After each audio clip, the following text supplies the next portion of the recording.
Hello everyone, welcome back to our channel physics with Mamata.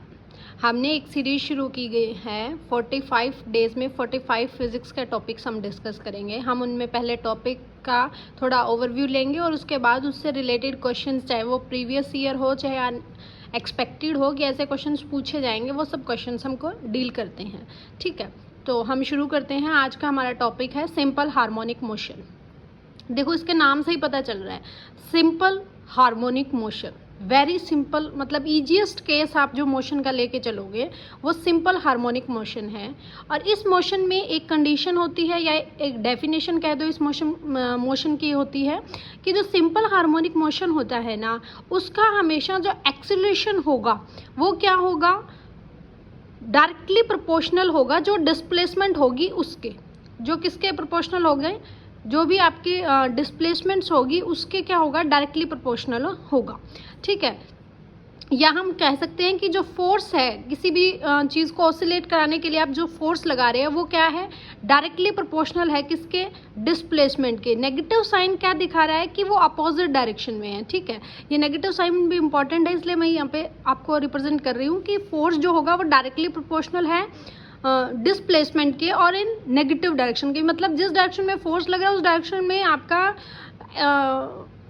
Displacement नहीं हो रहा, उससे अपोजिट डायरेक्शन में हो रहा है। तो फोर्स को क्या लिख सकते हैं, कांस्टेंट ऑफ प्रोपोर्शनलिटी हटाएंगे माइनस ऑफ के एक्स, और के यहाँ पे क्या है, कांस्टेंट है। ठीक है, तो या हम कह सकते हैं एक्सीलरेशन क्या है आपका, प्रोपोर्शनल है, इसको हटाएंगे प्रोपोर्शनल ऑफ कांस्टेंट, तो ये क्या बनेगा, a is equal to minus omega square x. ठीक है, ये ओमेगा स्क्वेयर हमने कांस्टेंट ऑफ प्रोपोर्शनलिटी मान लिया है, तो ये हम इस तरह से लिख सकते हैं। मैं आपको सिंपल हार्मोनिक मोशन का ओवरव्यू दे रही हूँ, मैं कोई डेरिवेशन यहाँ पे नहीं करवा रही हूँ कि ए कैसे आया, एफ कैसे आया, ओमेगा कैसे आएगा। मैं आपको मेन ओवरव्यू दे रही हूँ कि सिंपल हार्मोनिक मोशंस के वो क्या कैची पॉइंट्स हैं जो आपको लर्न करने चाहिए, जो आपको पता होने चाहिए कि जब आपसे कोई पूछे कि सिंपल हार्मोनिक मोशन कैसा मोशन होता है, क्या उनकी टर्म्स होती है, वो डेफिनेशंस हम डिस्कस करते हैं ना, डेरिवेशन नहीं करते हैं। सिर्फ कैची पॉइंट से कैची जो अपने फॉर्मूलाज हैं उनको ही डील करेंगे हम। ठीक है, ये एक second order linear differential equation को फॉलो करता है, क्योंकि हमें पता है ए को क्या लिख सकते हो आप, अगर एक्स डिस्प्लेसमेंट है तो ए क्या होता है, acceleration, that is double time derivative of the displacement, that is called acceleration, d x square d t plus omega square x is equal to 0। तो ये इक्वेशन बनी। ये कैसी इक्वेशन है, ये सेकेंड ऑर्डर डिफरेंशियल इक्वेशन है, homogeneous है ना, इक्वल टू 0 है। तो जब मैं इस इक्वेशन का सॉल्यूशन लिखती हूँ तो मेरे पास क्या आता है, पर्टिकुलर इंटीग्रल निकालते हैं आप, डी बाई डी एक्स को डी स्क्वायर मान लेते हो, तो ये क्या करते हो, d square plus omega square is equal to 0, d is equal to plus minus iota omega, है ना। तो आप एक सॉल्यूशन लिखते हो तो एक्स का जो सॉल्यूशन होगा डिस्प्लेसमेंट का, वो आप कैसे लिख सकते हैं, C1 cos omega t plus C2 sine omega T. तो ऐसे जो ऑसिलेटरी टर्म्स, हमें पता है ना कोस थीटा साइन थीटा क्या है, सिनोसाइडल वेव की तरह फॉर्मेशन होती है। तो ये हमारे पास ऑसिलेटरी जो वेव फंक्शन है, ये जर्नल सॉल्यूशन है कि आपके पास, this is called the general solution of simple harmonic motion. कि इस टाइप का अगर आपके पास सॉल्यूशन है किसी भी इक्वेशन का, तो वो जो इक्वेशन होगी वो कैसी इक्वेशन होगी, सिंपल हार्मोनिक इक्वेशन होगी। और अच्छे तरीके से भी हम इस इक्वेशन को लिख सकते हैं सिंपलर फॉर्म में, that can be written as a of cos omega t plus 5।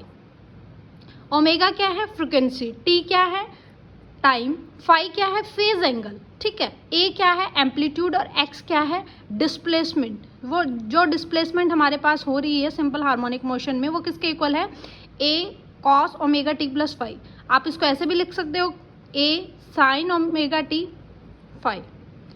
किसी भी टर्म्स में आ जाए, साइन में आ जाए, कोस में आ जाए, दोनों के सुपर इम्पोजिशन में आ जाए, वो हमारे पास जो डिस्प्लेसमेंट की इक्वेशन होगी वो क्या सेटिस्फाई करनी चाहिए, सिंपल हार्मोनिक मोशन की। तो ये हमारे पास क्या होती है, सिंपल हार्मोनिक मोशन की कंडीशंस होती है। यहाँ पे ए इसका एम्पलीट्यूड होगा।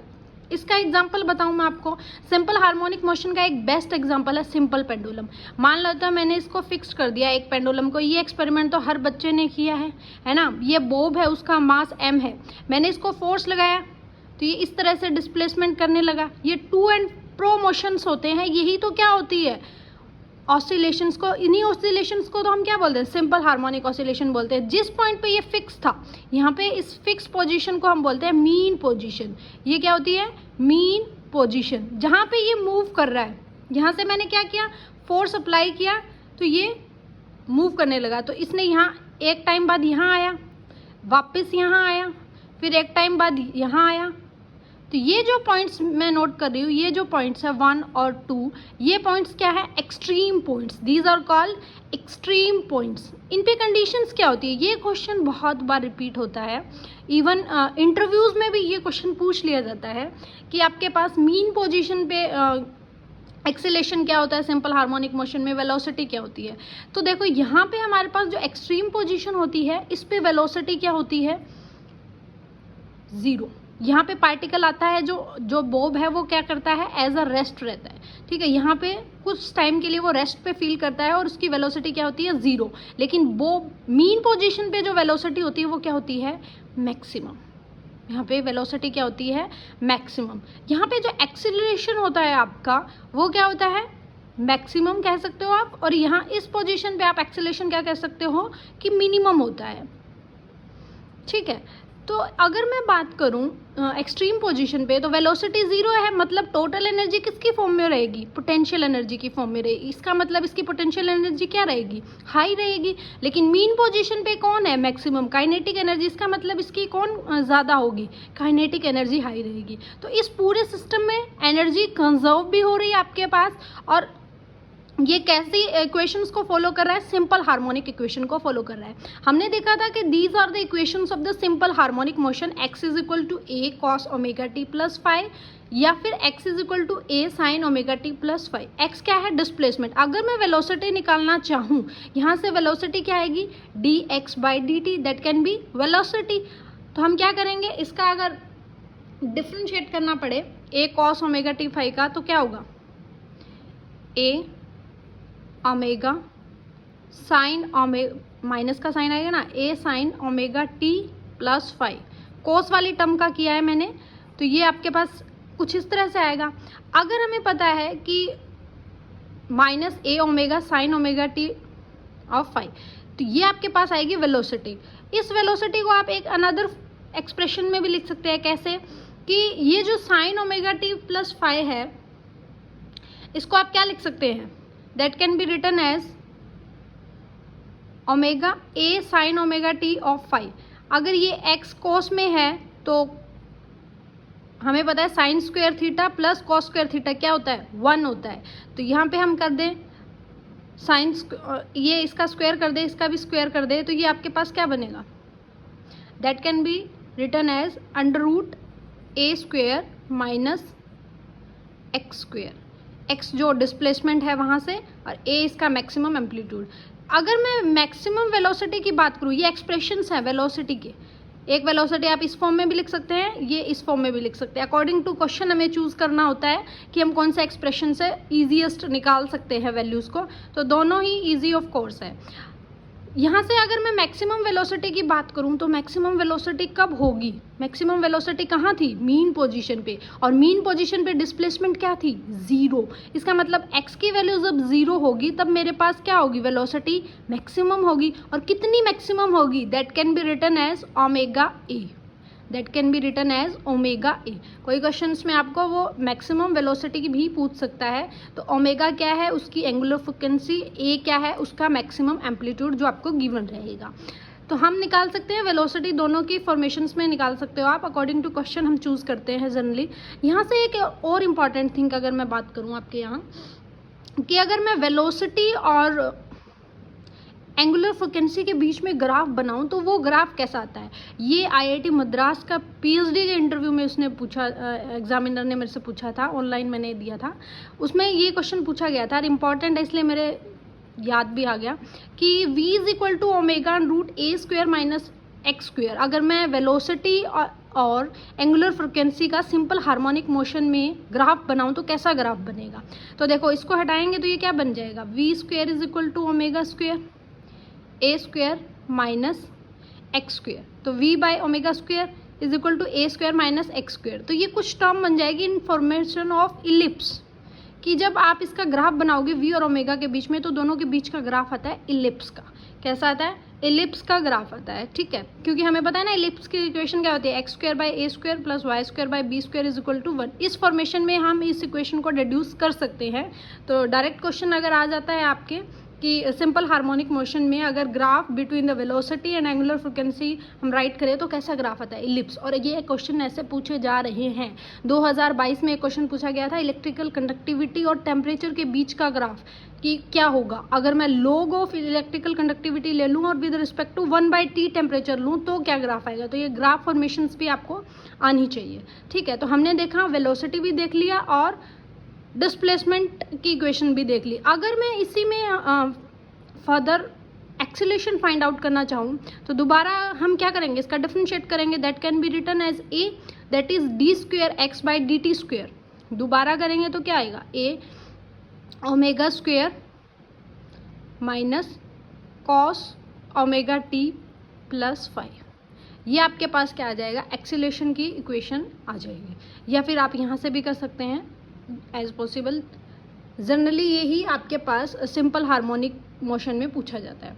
ये हमने बिल्कुल बेसिक कवर किया है, ठीक है, जिसमें मैंने ये बताया मीन पोजीशन क्या होती है, एक्सट्रीम पोजीशन क्या होती है। अच्छा, एक इम्पॉर्टेंट पॉइंट कि एक टाइम पीरियड कब कहोगे, मतलब एक ऑसिलेशन आप पूरा कब कहोगे, जब आपका ये जो बोब है ये मीन से एक्सट्रीम तक जाएगा, वापस एक्सट्रीम से मीन, फिर मीन टू एक्सट्रीम और एक्सट्रीम टू मीन। ये ऐसे 4 पाथ अगर फॉलो करता है तब हमारे पास क्या होता है, एक कंप्लीट क्या होता है, ऑसिलेशंस होता है। और उसी को हम क्या बोलते हैं, एक टाइम पीरियड। जो ओमेगा की फॉर्मेशन में मैंने लिखा है ना, ओमेगा को कैसे लिख सकते हो, 2π/T। और ये टी क्या होता है, टाइम पीरियड। और टाइम पीरियड क्या है, टोटल टाइम पीरियड आप कैसे काउंट करोगे, यहाँ से यहाँ तक का टाइम होगा स्मॉल टी, लेकिन यहाँ से अगर यहाँ से यहाँ तक वो स्मॉल टी में जा रहा है तो स्मॉल टी में ही वापस आ रहा है, फिर यहाँ से यहाँ तक स्मॉल टी में जा रहा है, फिर वापस स्मॉल टी में आ रहा है। तो यहाँ का जो टाइम पीरियड होगा T, that can B 4/T। ये मैंने जस्ट आपको एग्जांपल बताया कि इतने में वो इतना टाइम पीरियड कवर करेगा, ठीक है।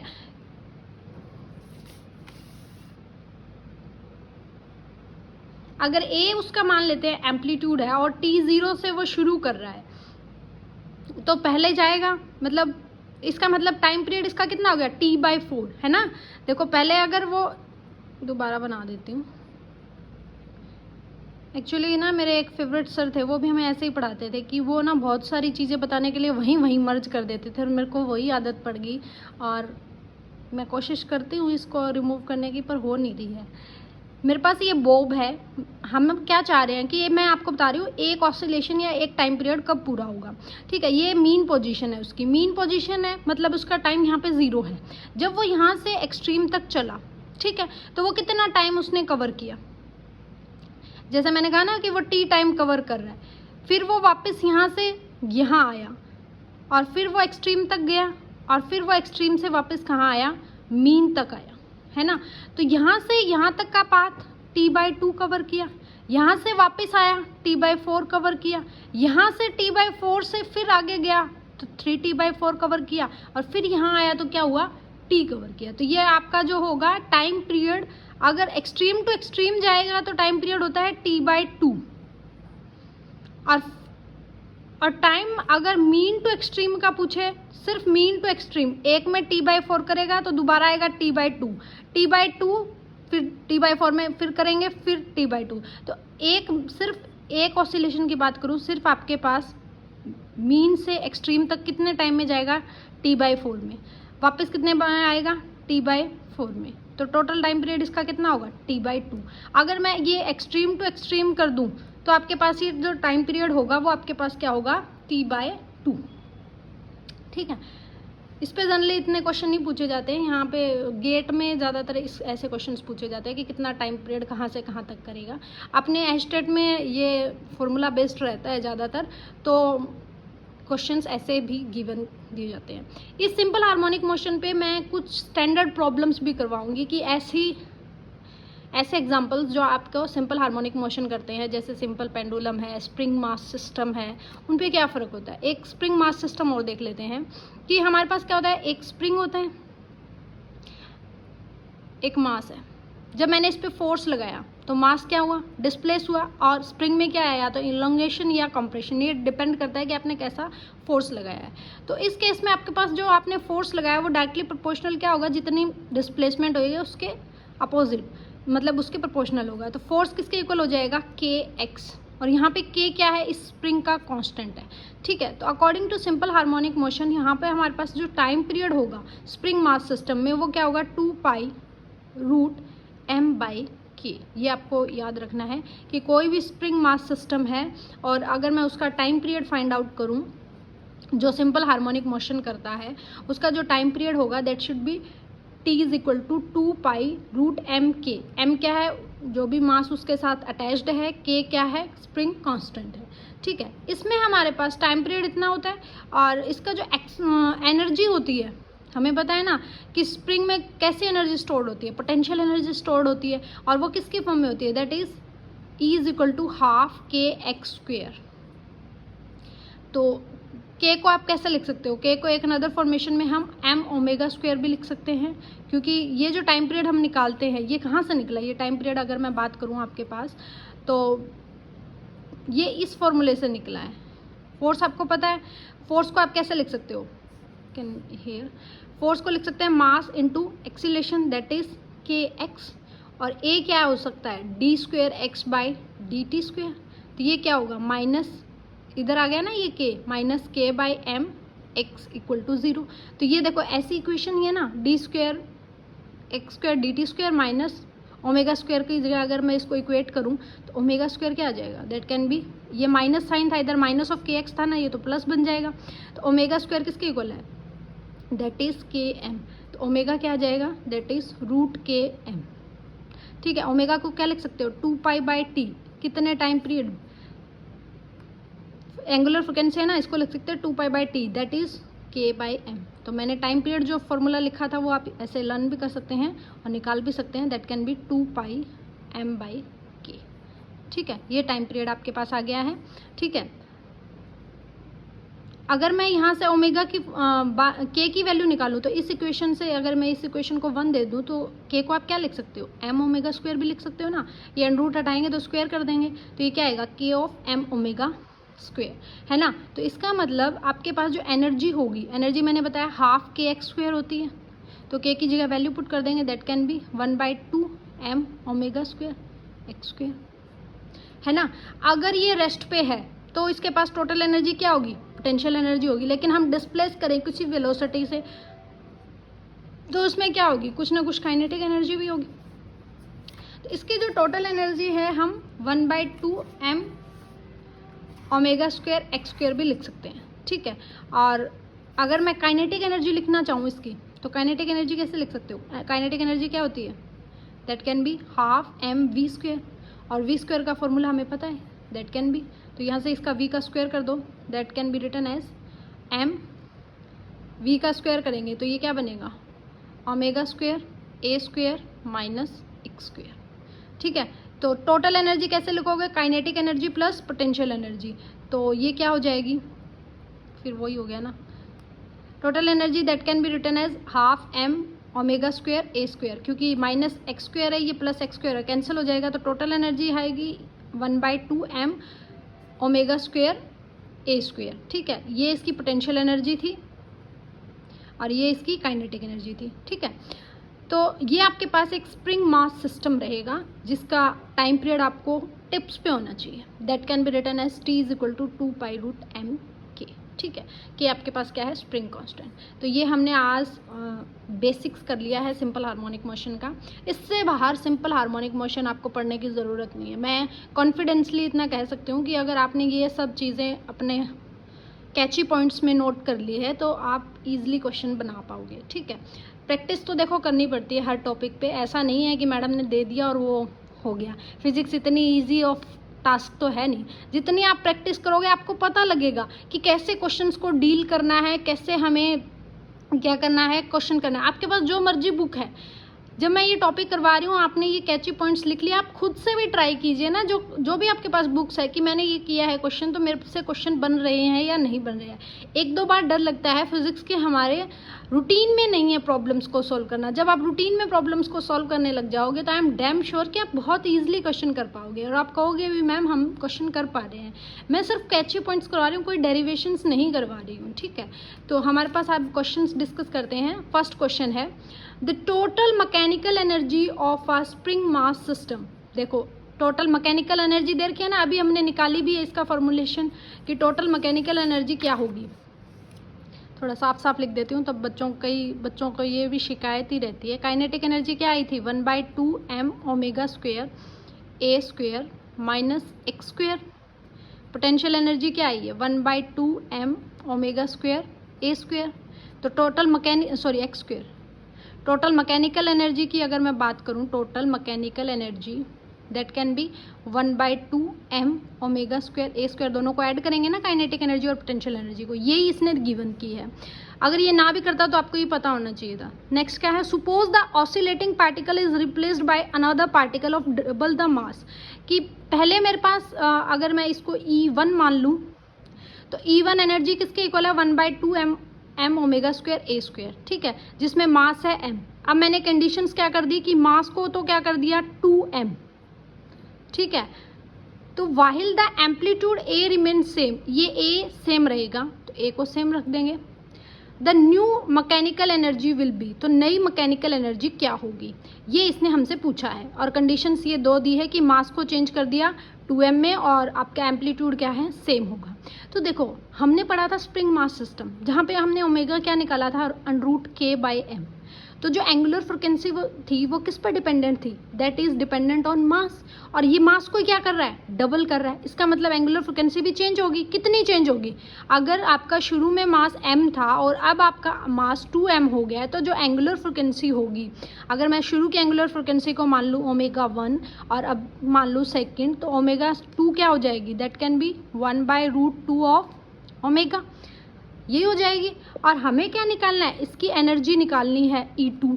E2 क्या होगा 1/2m2 ओमेगा 2 का स्क्वेयर और ए एम्पलीट्यूड, दोनों एम्पलीट्यूड तो सेम बताया ना इसने, तो ए का स्क्वेयर। तो ये क्या बनेगा 1/2m की जगह रखेंगे 2m ओमेगा 2 का स्क्वेयर, दैट इज ω/√2 का स्क्वेयर ए स्क्वेयर। तो √2 का स्क्वेयर 2 से 2 कैंसिल हो जाएगा, तो ये क्या बनेगा 1/2m omega square a square. कोई चेंज आया नहीं, इसका मतलब ये क्या रहेगी, सेम रहेगी, रिमेन्स द सेम। आपकी जो टोटल एनर्जी है वो सेम रहेगी।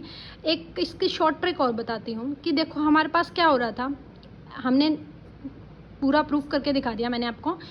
अगर आपको डायरेक्ट क्वेश्चन निकालना हो तो आप कैसे कर सकते हो, देखो हमें पता है ओमेगा डिपेंडेंट है किस पे, मास पे, और टोटल एनर्जी किस पे डिपेंडेंट है, ओमेगा पे, मास पे और इस पे आपके पास एम्पलीट्यूड ए पे। एम्पलीट्यूड तो इसने क्या दिया था, सेम दिया था, और मास का डिपेंडेंस दिया था, है ना। तो अगर मैं यहाँ से k लिखूँ, k क्या आएगा m ओमेगा स्क्वेयर। इसने क्या किया, मास को डबल कर दिया। तो मास को डबल किया है तो ऑब्वियस है आपके पास k क्या होगा, सॉरी ओमेगा क्या होगा, डिक्रीज होगा, तभी k कांस्टेंट रह पाएगा ना। हमें पता है हर केस में k तो कांस्टेंट ही है, क्योंकि k का नाम ही स्प्रिंग कांस्टेंट है, तो ये तो कांस्टेंट ही रहेगा। ये कांस्टेंट कब होगा, जितना आप m बढ़ाओगे उतना ही क्या होगा, डिक्रीज होगा ना। तो अगर ये कांस्टेंट रहता है और जितना हम ये बढ़ाएंगे उतना ही ये डिक्रीज होगा, तो आपके पास टोटल एनर्जी हमेशा क्या रहेगी, कंजर्व रहेगी, ठीक है। वैसे भी कर सकते हो, ये भी 1 सेकेंड का ही काम है अगर आपको पता लग गया है तो। नेक्स्ट है question number 2, a particle executes simple harmonic motion under restoring force providing the spring. The time period is t. If spring is divided into 2 equal parts and one part is used to continue the simple harmonic motion, then the time period will be. इसने क्या किया कि पहले मेरे पास एक spring था जिस पे मैंने कुछ मास अटैच किया हुआ था, मान लेते हैं ये m मास है, ठीक है। ये क्या कर रहा था, सिंपल हार्मोनिक मोशन कर रहा था, ठीक है। अब मैंने क्या किया, इस स्प्रिंग के 2 पार्ट कर दिए और एक पार्ट का यूज़ कर रही हूँ मैं किस में, सिंपल हार्मोनिक मोशन के लिए। तो इसका मतलब इसके मैंने क्या चेंज कर दिया, k चेंज कर दिया, है ना। हमारे पास फोर्स क्या होता है सिंपल हार्मोनिक मोशन में, kx माइनस kx, मेरे को आदत है माइनस लिखने की, आप समझ जाना कि माइनस फॉर अपोजिट डायरेक्शन, ठीक है। तो force is equal to kx, k क्या है, कांस्टेंट। अगर मैं बात करूँ मैक्सिमम एलोंगेशन कितना होगा, जितनी इसकी लेंथ होगी उतना एलोंगेशन होगा। तो मान लेती हूँ एल अगर इसकी लेंथ है तो फोर्स किसके इक्वल हो जाएगा, के ऑफ एल के इक्वल हो जाएगा, है ना। अगर इसने क्या कहा है कि जो आप